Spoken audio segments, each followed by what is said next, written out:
Hello everyone, my name is Junyi Park, and it's a great honor to present today. I'm excited to share insights into the field of diabetes research. My presentation will focus on diabetes research and its implications for related conditions, particularly in dental and skeletal diseases. Diabetes is a condition that touches nearly every aspect of human health. Its consequences extend far beyond blood sugar management. With its prevalence rising rapidly worldwide, understanding diabetes and its broader impact has never been more critical. Today, I aim to provide a comprehensive overview of this topic, from the basics of diabetes to the challenges and opportunities in developing treatments.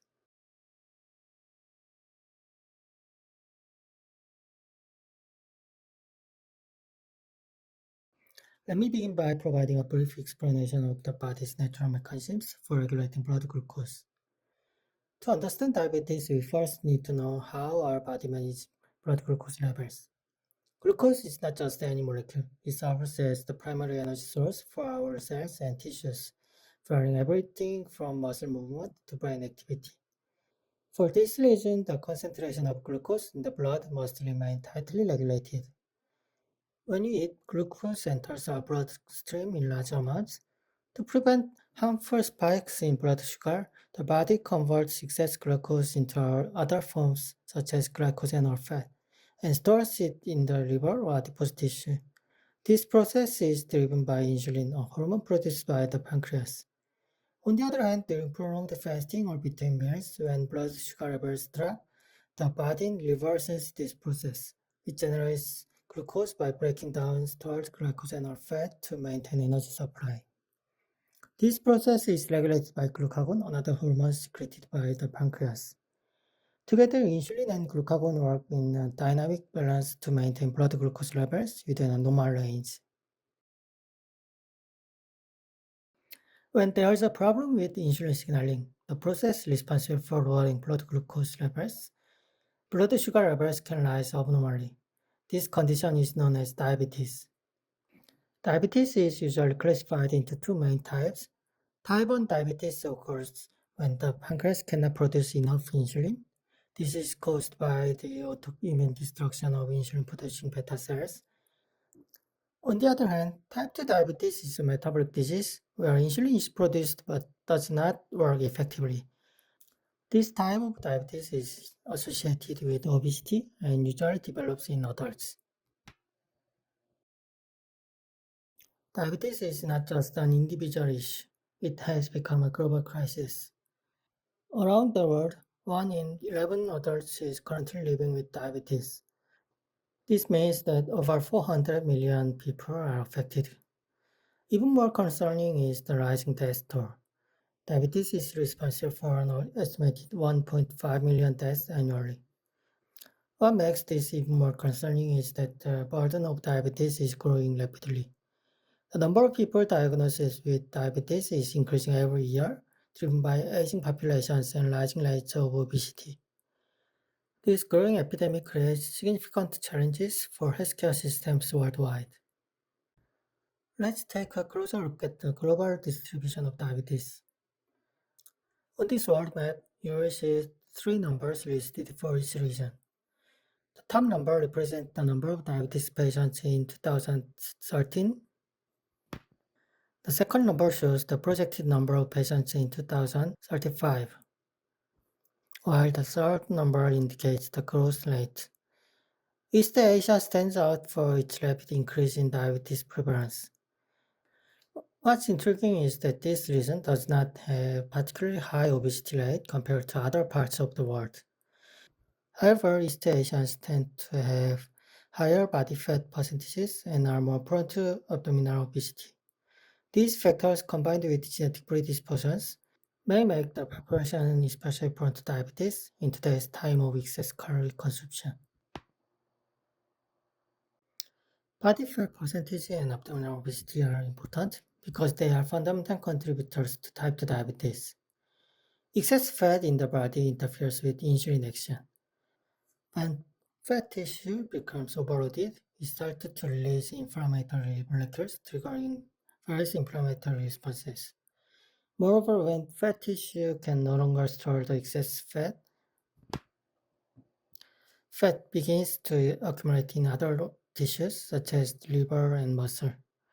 This leads to decreased insulin sensitivity in these other tissues, further contributing to insulin resistance. While obesity and obesity-related insulin resistance is a key driver of type 2 diabetes, the disease is far more complex than it might initially appear. Diabetes involves a series of interconnected pathological changes across multiple organs. This complex process is referred to as the omnious octet. The omnious octet highlights these functions in 8 different organs, including the pancreas, liver, muscle, fat tissue, brain, intestine, kidney, and immune system. These dysfunctions interact in a vicious cycle, collectively driving increased blood glucose levels. Because diabetes arises from such complex interactions, effective treatment requires a multi-targeted approach. Researchers and pharmaceutical companies are now focusing on developing drugs that address these diverse mechanisms. The development of drugs for diabetes is not only a scientific challenge, but also an economic opportunity. The global insulin market alone is valued at over $20 billion, and these figures continues to grow. One of the fastest growing segments is the market for long-acting insulin, which has been expanding at a rate of 10% annually. A prime example is the Danish pharmaceutical company Novo Nordisk, which has seen tremendous success with its drug Wegovy, designed to treat both obesity and diabetes. This breakthrough has made Novo Nordisk the most valuable company in Europe. Despite the availability of many diabetes drugs, a common issue remains drug tolerance. This phenomenon reduces the effectiveness of drugs over time, creating an urgent need for new therapeutic options. I'll elaborate on this issue in the next slide. Let's look at this data on drug development for diabetes. The graph on the left shows the number of diabetes drugs approved by the FDA each year. As you can see, the pace of drug approvals has accelerated, particularly since the 2000s. However, the graph on the right paints a more sobering picture, which shows the percentage of diabetes patients achieving proper blood glucose control. Unfortunately, since 2003, there has been no improvement in this area, despite the availability of new drugs. This underscores the complexity of diabetes management and the need for continued innovation in treatment strategies. One of the most significant challenges in developing drugs for diabetes is addressing the problem of drug tolerance. Drug tolerance refers to the gradual reduction in a drug's effectiveness over time, even when patients follow their recommended treatments. This phenomenon is clearly demonstrated by a study published in 2006, which evaluated the long-term outcomes of commonly used diabetes drugs. Initially, these drugs provided excellent blood glucose control, but as treatment continued, their efficacy declined. Within just 5 years, 10 to 30 of patients no longer experienced sufficient therapeutic effects of these drugs. This issue is not just a minor inconvenience. It has profound implications for the management of diabetes. Patients who initially benefit from a particular medication may eventually require additional drugs, dose adjustments, or entirely new treatment strategies. The unpredictable nature of drug tolerance makes it challenging for physicians to maintain long-term blood glucose control, increasing the risk of complications such as cardiovascular disease and kidney diseases. Unfortunately, even the recent progress in diabetes treatments have not solved the problem of drug tolerance. A 2022 study investigated the long-term effects of newer drugs for diabetes and found similar trends. Within 5 years of initiating treatments, 26 to 38% of patients experienced or loss of therapeutic efficacy, depending on the specific medication. This indicates that even with modern innovations, the challenge of sustaining long-term treatment effectiveness remains unsolved. The graph below offers a visual representation of how drug efficacy changes over time. At the start of treatment, most patients experience a dramatic reduction in blood sugar levels. However, as the years pass, the medication becomes less effective, leading to a gradual increase in blood glucose levels. This trend highlights the urgent need for solutions that provide durable glucose control over extended time. Let me summarize what we've discussed. The persistence of drug tolerance creates a significant obstacle to improving diabetes care. Despite decades of research and development, no major breakthroughs have been achieved in enhancing long-term glucose control. Since 2003, the overall trend in blood glucose control achieved through drug treatment has remained stagnant, emphasizing the need for new therapeutic strategies. To overcome this issue, patients must play an active role in their treatment.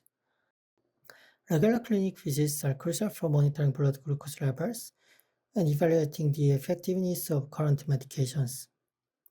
These visits allow physicians to identify when a drug is no longer effective and adjust the treatment plan accordingly.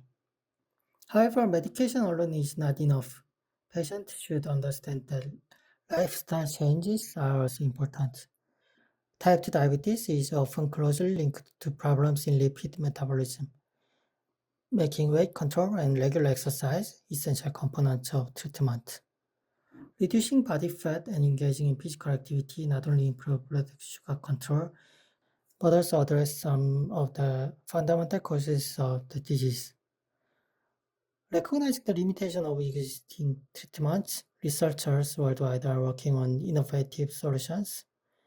Promising strategies include the development of insulin sensitizers, which enhance the body's response to insulin, and drugs that support the function of pancreatic beta cells, which produce insulin. These approaches aim to overcome the issues of drug tolerance and offer more sustainable long-term benefits for diabetes patients. Now let's shift our attention to another critical factor of diabetes, its impact on oral and heart tissues. This issue is becoming increasingly important as the global population ages. In South Korea, the aging process is particularly rapid, with projections indicating that by 2040, over one-third of the population will be aged 65 or older. This demographic shift will have profound implications for healthcare systems, especially as aging is closely associated with an increase in chronic diseases. One of the most notable consequences of aging is the rise of multimorbidity, which is the presence of two or more chronic conditions in a single individual. As people age, their risk of developing multiple chronic diseases increases significantly. This is clearly demonstrated in the graph, which shows a steep rise in the prevalence of multimorbidity with advancing age. By the time individuals reach 65, more than half of them are living with three or more chronic conditions. This trend highlights the complexity of managing health in older populations.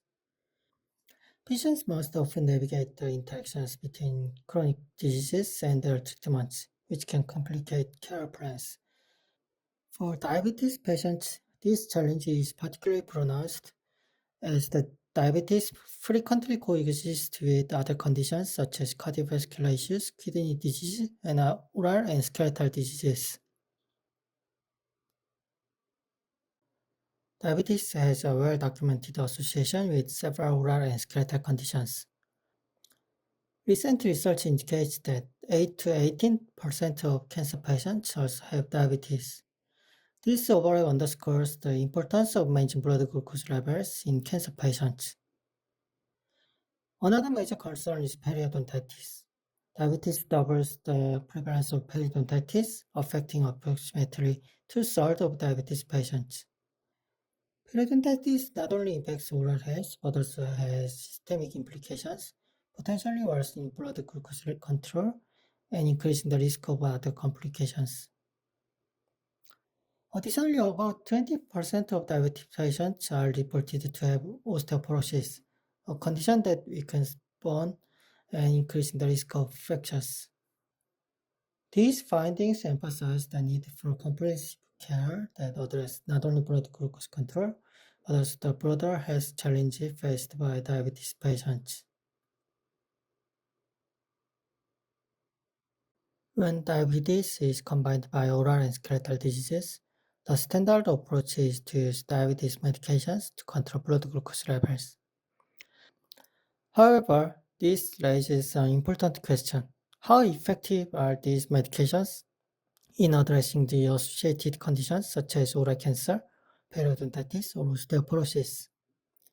Are there ways to optimize treatments to improve outcomes for patients with multiple conditions? Let's first explore the impact of diabetes treatment on oral cancer cells. Insulin is a well-known hormone primarily recognized for its metabolic regulatory functions. However, it is also known to have a mitogenic effect, which refers to its ability to promote cell growth.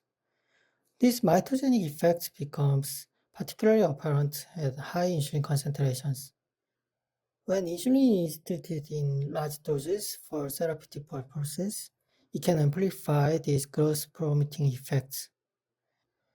For instance, in individuals with diabetes who also have cancer, such high-dose insulin therapy could inadvertently stimulate the growth of cancer cells, raising concerns about its use in such cases. However, before diving deeper, it is crucial to emphasize that insulin therapy should not be avoided just because a patient has cancer. For diabetic patients, proper blood glucose management is vital, and insulin therapy is often the most effective treatment. The potential risks associated with insulin's mitogenic effects are minimal compared to the profound benefits of maintaining good glycemic control. What I wanted to highlight here is not a reason to stop using insulin, but rather a potential advantage of developing diabetes treatments that do not have mitogenic effects. To provide historical example, consider the case of insulin X10, a modified form of insulin where a single amino acid substitution significantly enhanced its mitogenic effects. During preclinical trials, X10 was found to induce breast cancer in rats, leading to the discontinuation of its development.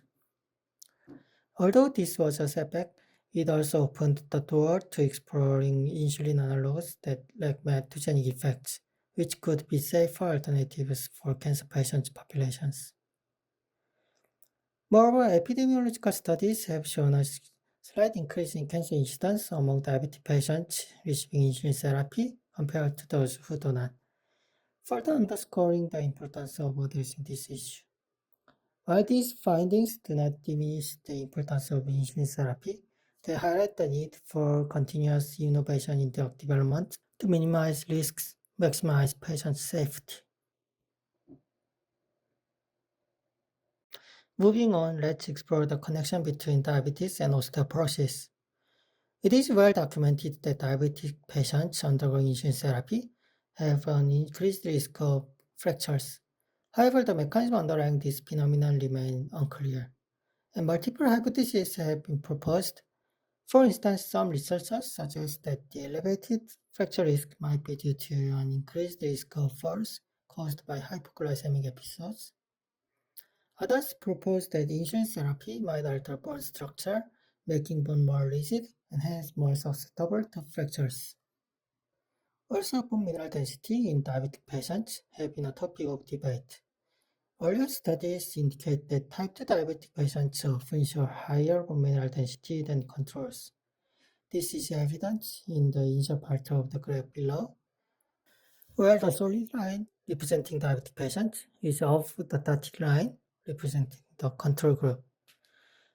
However, over time, a different trend emerges. While the control group's bone mineral density remains relatively stable, the bone mineral density of diabetic patients declines. Why does this happen? The exact reasons are unknown. Changes in diabetes drugs or guidelines over time might have negatively affected skeletal health. These findings underscore the need for future research to understand the dynamic relationship between diabetes and skeletal health.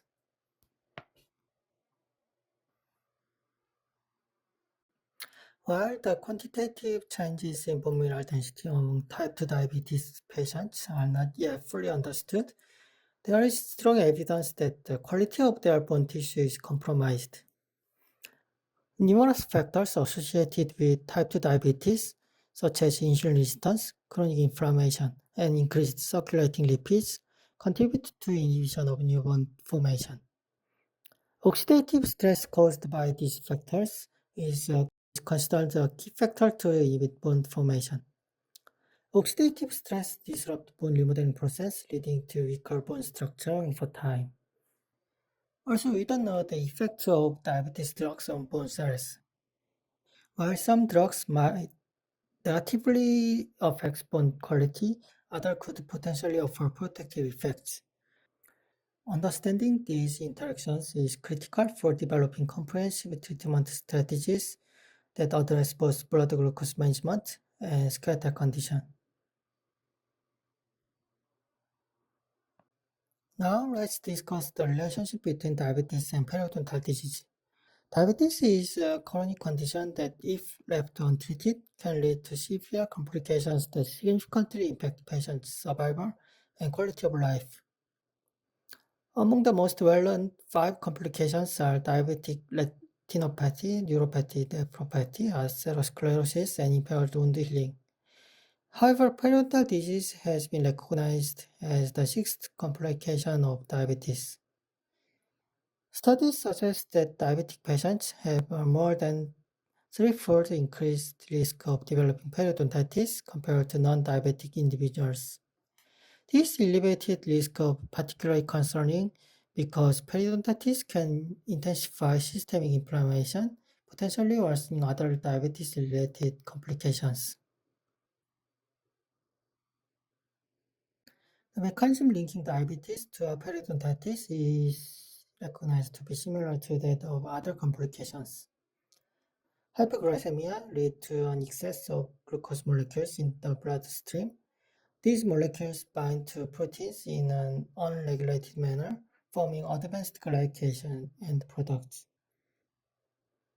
Advanced glycation end products not only disrupt normal function of proteins but also trigger inflammatory and pathological responses, contributing to the progression of periodontal diseases. However, it is important to question whether hypoglycemia alone fully explains this connection. The graph below compares periodontitis prevalence among 3 groups: diabetic patients, individuals with prediabetes, and controls. The blood glucose levels of individuals in the prediabetes group are being managed to avoid the hypoglycemic range. In younger individuals, periodontitis prevalence is significantly higher in diabetic patients. However, as age increases, prediabetic individuals also show a marked increase in periodontitis prevalence.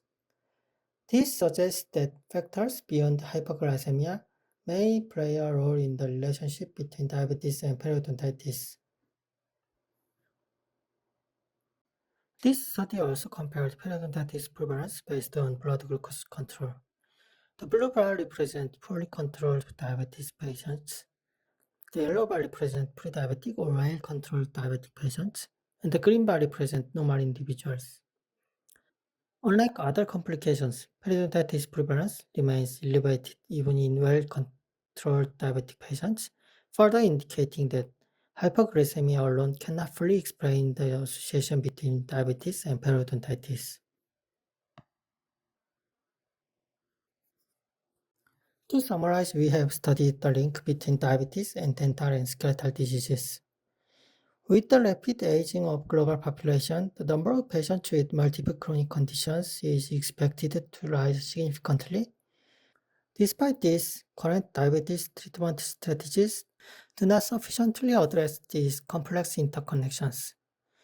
For patients, this highlights the importance of life cycle change. Reducing body fat, engaging in regular exercise, and maintaining good oral hygiene are essential. Diabetic patients should also emphasize regular dental checkups and professional cleanings to manage their risk of periodontitis. Also considering the importance of maintaining sufficient level of vitamin D and antioxidant to support skeletal condition. In terms of drug development, addressing concerns about the mitogenic effect of insulin remains essential. While current treatments are crucial, there is a clear need for alternatives that eliminate these risks. Furthermore, Beijing research to uncover the biological mechanisms linking diabetes to osteoporosis and periodontitis is urgently needed. Lastly, let me briefly introduce our ongoing research. We are developing drugs that can regulate blood sugar without promoting the growth of cancer cells. And also, we are conducting research on the relationship between diabetes and osteoporosis. Through this research, I aim to uncover the interactions between blood sugar control, the quality of skeletal tissue, and lipid metabolism in patients with complex chronic conditions. By employing a range of biological techniques, I hope to provide new insights into these interconnected systems. Ultimately, my goal is to understand how nutrient signals from our diet influence skeletal homeostasis and use this knowledge to develop more effective treatments. This concludes my presentation on recent advances in diabetes and its impact on dental and skeletal diseases. Thank you for your attention.